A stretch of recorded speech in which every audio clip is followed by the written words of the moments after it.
ശബരിമലയിൽ നടന്നത് സ്വർണ്ണക്കൊള്ള മാത്രമല്ലെന്നും വിശ്വാസത്തിന്റെ മേലുള്ള കടന്നാക്രമണമെന്നും എഐസിസി സംഘടനാ general secretary K C. Venugopal MP. Payyanur Gandhi പാർക്കിൽ നടന്ന ബ്ലോക്ക് തല UDF സ്ഥാനാർത്ഥി സംഗമവും പ്രകടന പത്രിക പ്രകാശനവും ഉദ്ഘാടനം ചെയ്തുകൊണ്ട് സംസാരിക്കുകയായിരുന്നു അദ്ദേഹം. കമ്മ്യൂണിസത്തിന്റെ ജീർണിച്ച മുഖമാണ് പിണറായി ഭരണമെന്നും കെ.സി. വേണുഗോപാൽ പറഞ്ഞു. ശബരിമല സ്വർണ്ണക്കൊള്ള കേസിൽ പിണറായി സർക്കാർ പൂർണ്ണമായും പ്രതിക്കൂട്ടിലാണ്. ശബരിമല കേരള ജനതയുടെ വികാരമാണ്. അത് തകർക്കാൻ ശ്രമിക്കുന്നവരെ കരുതിയിരിക്കണം. ശബരിമല വിശ്വാസത്തെ വ്രണപ്പെടുത്താൻ പിണറായി വിജയൻ ആദ്യം ആചാരലംഘനം നടത്താൻ യുവതികളെ മലകയറ്റി. ഇതിന് പിന്നാലെയാണ് അയ്യപ്പനെ തന്നെ അടിച്ചു മാറ്റാൻ ശ്രമിക്കുന്നത്. കെ.സി. വേണുഗോപാൽ പറഞ്ഞു. ആ ശ്രീകോവിലിന്റെ സ്വർണ്ണപ്പാടിയും കട്ടളയും എടുത്ത് ബാംഗ്ലൂരിലും അതുപോലെ ചെന്നൈയിലും കൊണ്ട് വെക്കുക എന്ന് പറഞ്ഞാൽ അത് കേവലം മോഷണം മാത്രമല്ല, വിശ്വാസത്തിനായിട്ടുള്ള കടന്നാക്രമണം.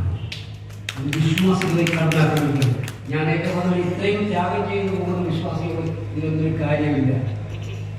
അയ്യപ്പന്റെ സ്വർണ്ണത്തിനൊന്നും ഒരു കാര്യമില്ല. അത് മോഷ്ടിക്കാൻ പറ്റുന്ന മുതലാളി ആരാണ്?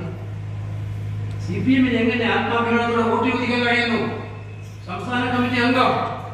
പയ്യന്നൂർ ഗാന്ധി പാർക്കിൽ നടന്ന ബ്ലോക്ക് തല UDF സ്ഥാനാർത്ഥി സംഗമവും പ്രകടന പത്രികാ പ്രകാശനവും കെ.സി. വേണുഗോപാൽ ഉദ്ഘാടനം ചെയ്തു.